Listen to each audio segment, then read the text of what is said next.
guys, here with the next installment of our Lethal Ice series, talking about trail camera tactics today, and hopefully Wayne was able to mash up some of the footage I had earlier of this bedding area above me here. And so, second year hunting out here, putting the story together and building on last year what worked well and some things that didn't. And so I was really interested in this area up here because of what I saw from the tree stand that's over my shoulder here.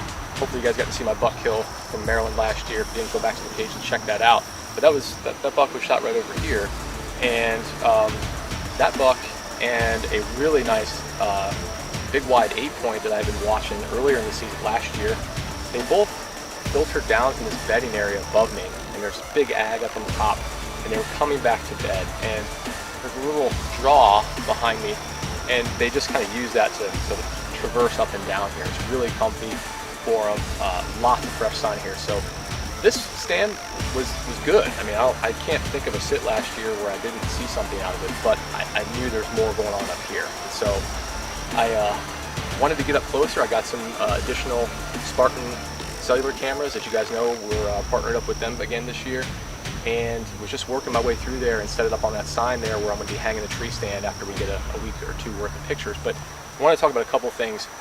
I'm after a couple different bucks up here that are just phenomenal. I'd love to punch a tag on them.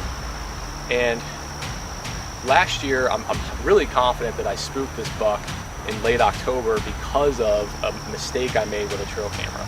And that mistake was actually where I put it, and not just where I put it, but the elevation at which I put it. Actually, about halfway up this draw here, I was just talking about moving up towards that bedding area. I had those bucks coming through, come filtering down here to include the one that I shot last year, and so I wanted to get up closer, and I had a very, very nice, I'll leave the number of points and the size off this video, but anybody watching this would be happy to wrap a tag around this deer. And he looked right at the camera, and that was the last picture I had of him, and that was at the end of October.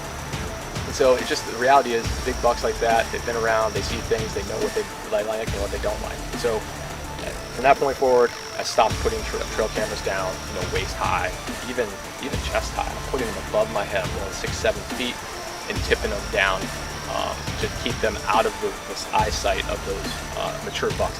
Doe, fawn, yearling, young bucks, they're not going to care, and they're going to be forgiving, but that big buck really isn't.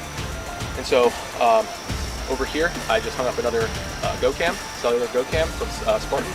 And so up high, about 6-7 feet. And then also, I also like to do at least a 180 walk around to see what it looks like from the profile. And making sure that there's backdrop on both sides of it that just breaks up that outline. Now luckily these Spartan cameras, they have different pattern options that you can choose from. These ones blend in really, really well. Very happy with this setup as well as the one I just hung earlier. But it just something to keep in mind, the elevation key as well as the peripheral, and just make sure you do that walk around to see, and then there's something there to break up that outline. If you do that, I guarantee you're going to have more success in how you're tracking and finding those big bucks.